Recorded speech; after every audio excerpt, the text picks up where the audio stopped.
नमस्कार, आपके साथ मैं हूं मीनाक्षी कंडवाल और आप देख रहे हैं ओपिनियन इंडिया का। दामिनी फिल्म का फेमस डायलॉग है, तारीख पे तारीख, तारीख पे तारीख। आप सभी ने सुना होगा, फिल्म देखी होगी। आज सुप्रीम कोर्ट के एक निर्देश के बाद यही बात सामने आई। सुप्रीम कोर्ट ने देहरादून की एक निचली अदालत की तरफ से सुनवाई को 78 बार टाले जाने पर नाराजगी जताई और कहा कि ट्रायल कोर्ट 6 महीने में ही सुनवाई पूरी करे। दरअसल इंसाफ की राह में देश इतनी मुश्किल हालातों में है कि तारीख के फेर में ही कई जिंदगियां बर्बाद हो जाती हैं। ये एक बात थी, लेकिन आज ओपिनियन इंडिया में सबसे पहले एक पॉजिटिव खबर के साथ शुरुआत। प्रधानमंत्री नरेंद्र मोदी अपनी 2 पारियों में ऐसा काम कर रहे हैं जो अब तक नहीं हुआ। और क्या है ये पूरा मामला, देखिए रिपोर्ट। इस पर तुम्हारा साइन है? हाँ। ये मैं ऑक्शन कर देता हूँ, चलेगा? मैं इसको ऑक्शन कर सकता हूँ।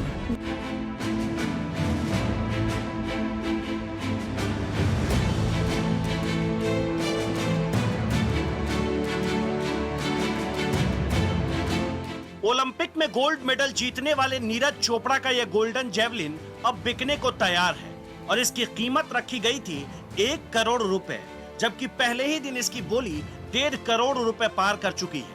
वैसे कोई बड़ी बात नहीं कि यह भाला उससे कहीं ज्यादा रकम में खरीदा जाए।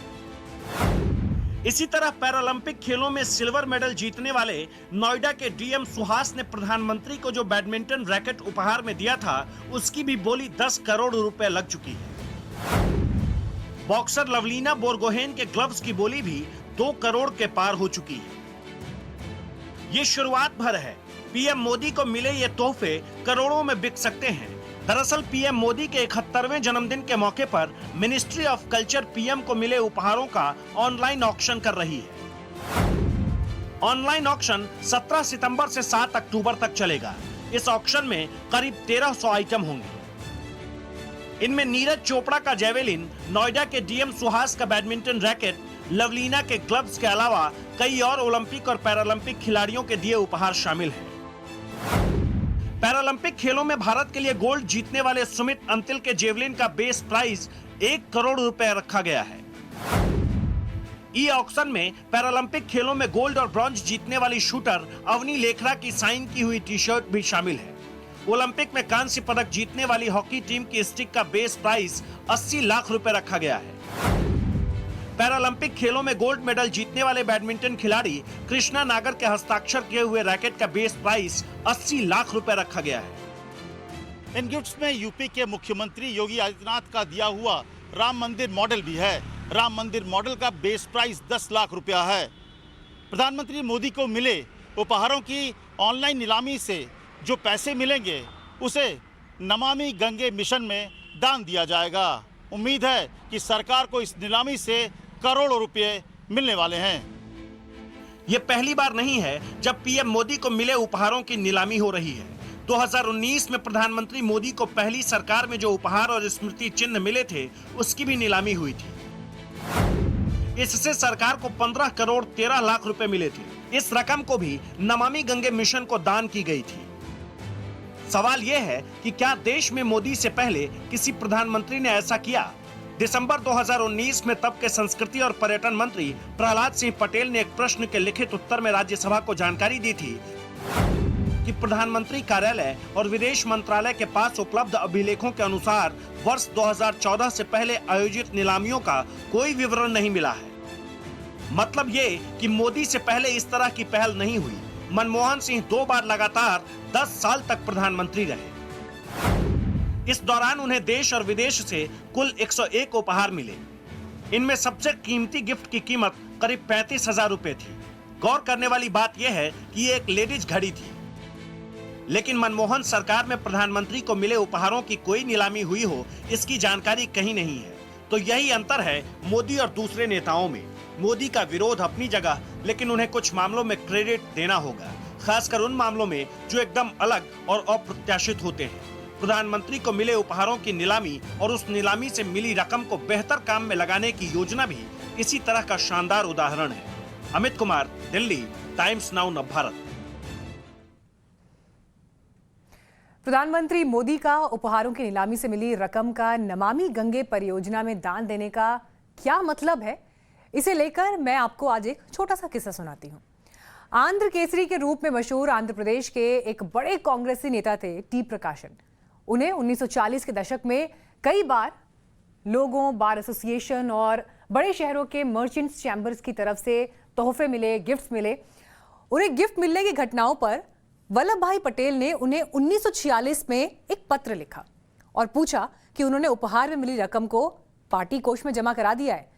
लेकिन प्रकाशम साहब ने क्या जवाब दिया? उन्होंने जवाब दिया कि ये गिफ्ट उनके संघर्ष की सराहना के तौर पर मिले थे। तो पटेल ने उन्हें जवाब दिया कि एक कांग्रेसी का निजी उपयोग के लिए इस तरह सार्वजनिक धन लेना गलत था और इस पत्राचार को उन्होंने महात्मा गांधी के पास भेज दिया, जिन्होंने प्रकाशम को लिखा कि उन्होंने बहुत गलत उदाहरण पेश किया है और अगर ये प्रवृत्ति बढ़ती रही तो सार्वजनिक जीवन में शुचिता का अंत हो जाएगा। लेकिन ये वो दौर था, ये दौर अलग है और इसमें कोई शक नहीं कि पीएम मोदी ने एक अच्छा उदाहरण पेश किया है और दूसरे नेताओं को उनसे सबक लेना चाहिए। लेकिन प्रधानमंत्री नरेंद्र मोदी के जन्मदिन पर आज एक और अच्छा काम हुआ और वो ये कि आज देश में रिकॉर्ड वैक्सीनेशन हुआ। रात 9 बजे तक 2 करोड़ 26 लाख से ज्यादा लोगों का वैक्सीनेशन हुआ। लक्ष्य 2 करोड़ का था। इस कामयाबी का मतलब समझने के लिए यह जानना जरूरी है कि 2 करोड़ के आसपास आबादी वाले दुनिया में 60 देश हैं। इस कामयाबी को पाने के लिए हर घंटे 21 लाख से ज्यादा लोगों का वैक्सीनेशन हुआ, यानी हर मिनट 36,000 वैक्सीनेशन, हर सेकेंड 602 से ज्यादा लोगों को टीका लगा। इससे पहले 3 मौकों पर 1 करोड़ डोजेज लगे हैं, एक दिन में लगे हैं। 27 अगस्त 1 करोड़ 8 लाख डोजेज, 31 अगस्त 1 करोड़ 41 लाख डोजेज, 6 सितंबर 1 करोड़ 20 लाख डोज, 17 सितंबर 2 करोड़ 26 लाख डोजेज। और ये आंकड़ा आगे और बढ़ सकता है। रिकॉर्ड वैक्सीनेशन पर आपको लोगों का ओपिनियन भी आज जरूर सुनना चाहिए। इससे क्या है, सुरक्षा कवच हम लोगों को मिला है। सर मैं अपनी बात करूं, मैं खुद एक टीचर हूं और मैं वर्किंग हूं। मैं रोज का 200 किलोमीटर सफर तय करती हूं, एक गवर्नमेंट और आरटीसी बस में जाती हूं सर मैं। लेकिन जब से मुझे इंजेक्शन लगाया, चाहिए मैं लोगों के बीच में जाती हूं, लेकिन मुझे इतना लगता है कि मेरे को सुरक्षा कवच मिल चुका है।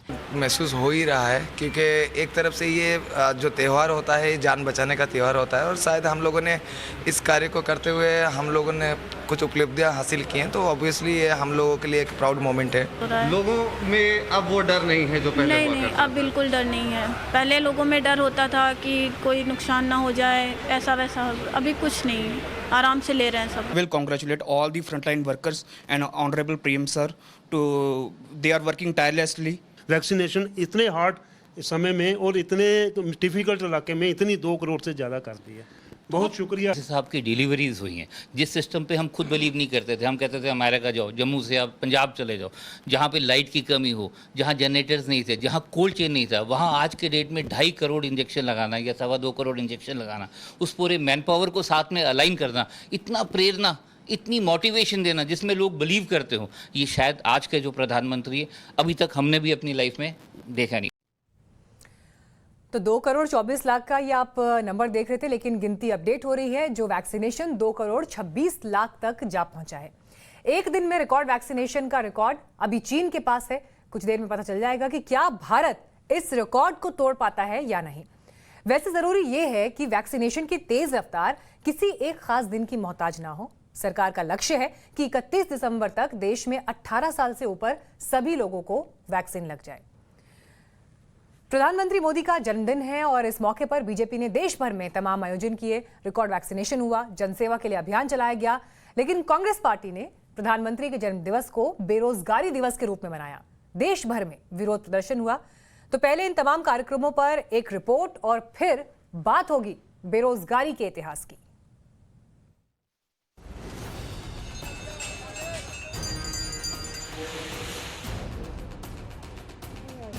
देश में उत्सव का, जश्न का ये वो दृश्य है जो प्रधानमंत्री नरेंद्र मोदी के जन्मदिन पर देखने को मिला।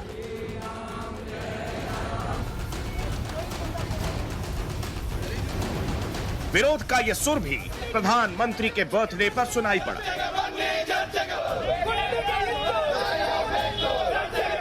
मोदी के जन्मदिन पर बीजेपी ने देश भर में सेवा समर्पण अभियान शुरू किया, तो यूथ कांग्रेस ने बेरोजगारी दिवस मनाया। मोदी के जन्मदिन पर देश भर में आयोजन हुए। कहीं दीप जले, कहीं पूजा और कहीं प्रार्थना हुई, कहीं कीर्तन हुआ, कहीं केक काटा गया तो कहीं तिरंगा यात्रा निकाली गई। मोदी के जन्मदिन के अवसर पर बीजेपी ने सिर्फ उत्सव ही नहीं मनाया बल्कि जन सेवा के लिए कई आयोजन किए।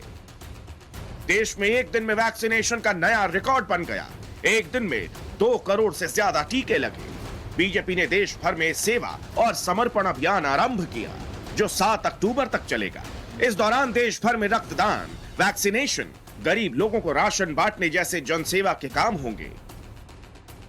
देश भर में लगभग 170 से ज्यादा जिलों में हमारे सीएपीएफ ने लगाने का काम किया है और ये और महत्वपूर्ण है कि आज हमारे प्रधानमंत्री श्री नरेंद्र मोदी जी का जन्मदिन है। उसी दिन हम ये लक्ष्य को पूरा करें। कठोर परिश्रम करना, स्पष्ट दृष्टि रखना और जनता की भलाई के लिए समर्पित रहना उनका स्वभाव है।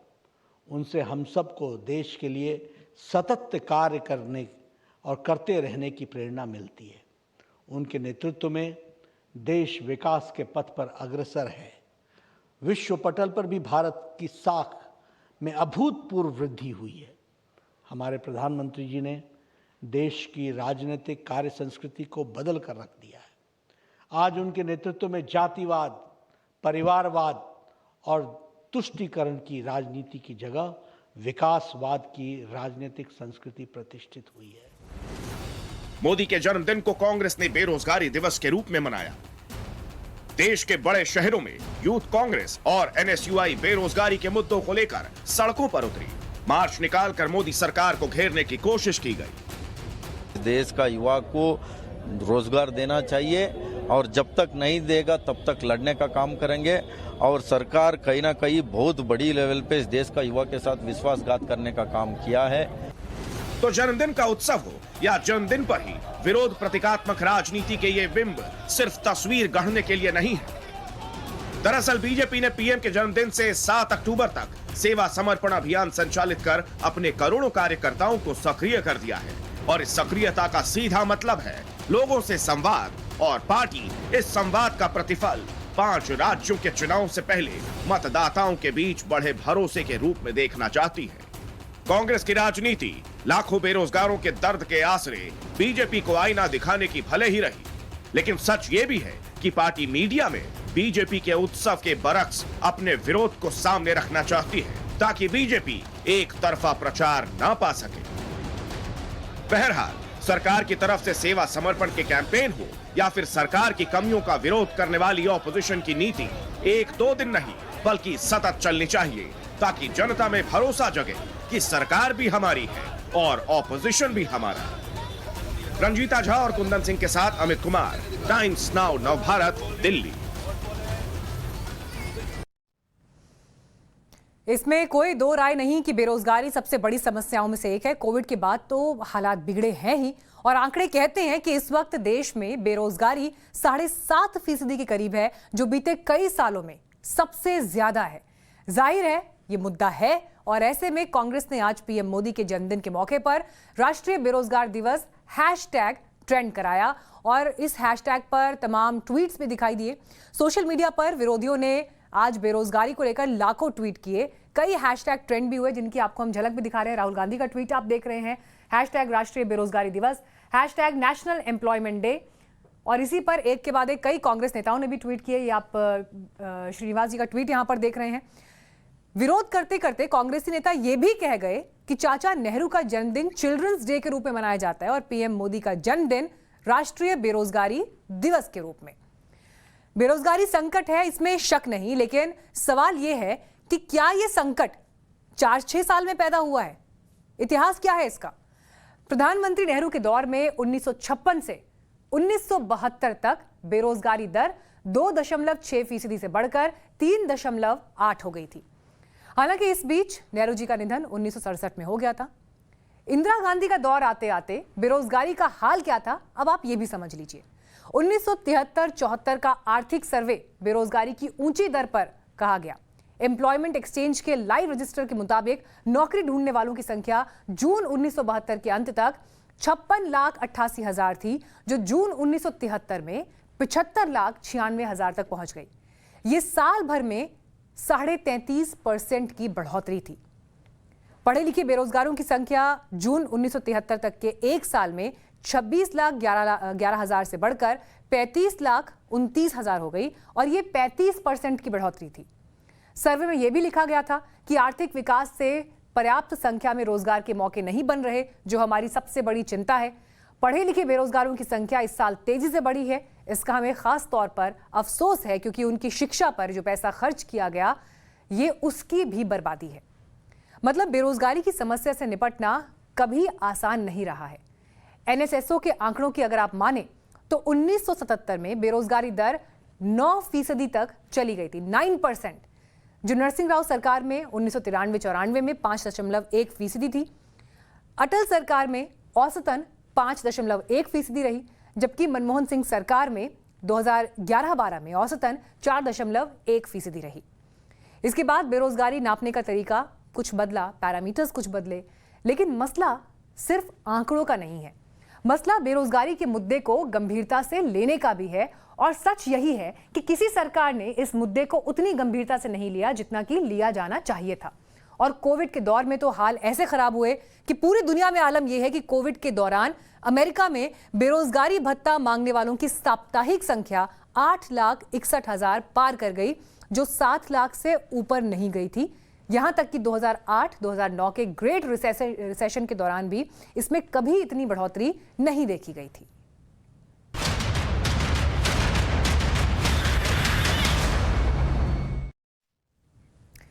बेरोजगारी को लेकर पॉलिटिकल पार्टीज कितनी गंभीर हैं, उन्होंने बेरोजगारों के दर्द को कितना समझा है, कितना उन्हें इससे फर्क पड़ता है, क्या देश में बेरोजगारी के मुद्दे पर सिर्फ पॉलिटिक्स होती है, इन तमाम सवालों पर हमने देश के युवाओं का ओपिनियन लिया।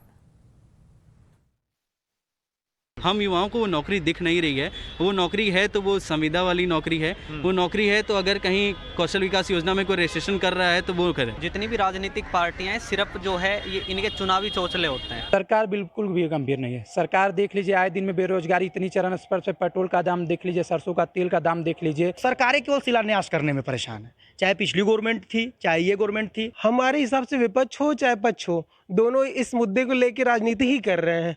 किसी ने इस कंडीशन को बहुत अच्छा नहीं किया है। सरकार इस पर एकदम पूरी तरह निराधार हो गई है और विपक्षी पार्टियां भी इस पर बस काम चलाओ विरोध प्रदर्शन कर रही हैं।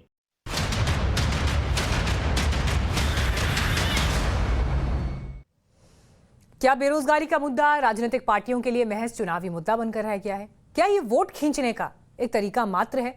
ये सवाल हमने वरिष्ठ पत्रकारों से पूछा, अब उनका ओपिनियन सुनिए। मेरा ये मानना है कि बेरोजगारी बहुत बड़ा मुद्दा है, रोजगार के मौके देना ये बहुत बड़ी जिम्मेदारी है, लेकिन इस मसले पर कभी भी किसी भी कहें कि विपक्षी पार्टी को ये लाभ इसलिए नहीं मिल पाता है क्योंकि जनता एक आकलन करती है, एक तुलनात्मक आकलन करती है, और वहां जाकर जिसको कहते हैं ना कि सब धान 22 पसेरी, यानी सब के सब एक जैसे नजर आते हैं। इसीलिए बेरोजगारी के मुद्दे पर विपक्ष वोट नहीं खींच पाता। तो जनता का ओपिनियन आपने सुना, एक्सपर्ट का ओपिनियन सुना, आपसे हमने ओपिनियन सोशल मीडिया पर भी मांगे। हमने आपसे सवाल पूछा कि बेरोजगारी का मुद्दा क्या देश में शुद्ध देशी राजनीति का मुद्दा बन चुका है? तो जो जवाब आए, अब आप एक नजर उन पर डालिए। हाँ कहने वाले लोग थे 73%, जबकि 17% लोग ऐसे थे जिन्होंने इससे इनकार किया, लेकिन 10% लोग ऐसे भी थे जिन्होंने ये माना कि जनता के लिए भी ये मुद्दा नहीं है, फर्क उन्हें भी नहीं पड़ता है।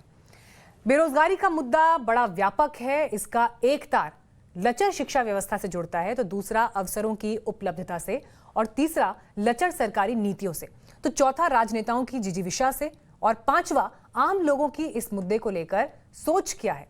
बेरोजगारी की समस्या क्या कुछ नहीं हो सकता? भारत युवाओं का देश है और अब जरूरी यह है कि इस मसले पर गंभीर बहस हो, विरोध सिर्फ दिखावटी नहीं होना चाहिए। तो प्रधानमंत्री नरेंद्र मोदी ने आज अपने जन्मदिन पर एक खास संदेश भी दिया। यह संदेश विश्व बिरादरी को था और मौका था तजाकिस्तान की राजधानी दुशांबे में हो रही SCO मीटिंग का। अफगानिस्तान के हालात का जिक्र करते हुए तालिबान और पाकिस्तान का नाम लिए बगैर प्रधानमंत्री ने उन्हें आईना दिखाया। मेरा मानना है कि इस क्षेत्र में सबसे बड़ी चुनौतियां शांति, सुरक्षा और ट्रस्ट डेफिसिट से संबंधित है और इन समस्याओं का मूल कारण बढ़ता हुआ रेडिकलाइजेशन है। अफगानिस्तान में हाल के घटनाक्रम ने इस चुनौती को और स्पष्ट कर दिया है। ऐतिहासिक धरोहर के आधार पर एससीओ को रेडिकलाइजेशन और एक्सट्रीमिज्म से लड़ने का एक साझा टेम्पलेट डेवलप करना चाहिए। भारत में और एससीओ के लगभग सभी देशों में इस्लाम से जुड़ी मॉडरेट, टॉलरेंट और इंक्लूसिव संस्थाएं और परंपराएं हैं। एससीओ को इनके बीच एक मजबूत नेटवर्क विकसित करने के लिए काम करना चाहिए। रेडिकलाइजेशन और असुरक्षा के कारण इस क्षेत्र का विशाल आर्थिक पोटेंशियल भी अनटैप रह गया है। खनिज संपदा हो या इंट्रा एससीओ ट्रेड, इनका पूर्ण लाभ उठाने के लिए हमें आपसी कनेक्टिविटी पर जोर देना होगा। और फिलहाल हम यहां रुकेंगे एक ब्रेक के लिए, लेकिन ब्रेक के बाद आपको दिखाएंगे महिलाओं का ओपिनियन। लखनऊ में सजा था नव भारत नव निर्माण मंच और इस मंच में उत्तर प्रदेश चुनाव में महिलाओं की क्या भूमिका रहेगी, राजनीतिक दलों ने उन्हें कितना प्रतिनिधित्व दिया है, ऐसे तमाम मुद्दों पर देश की 4 बड़ी पार्टियों की महिलाओं के दिल से बेबाक बात।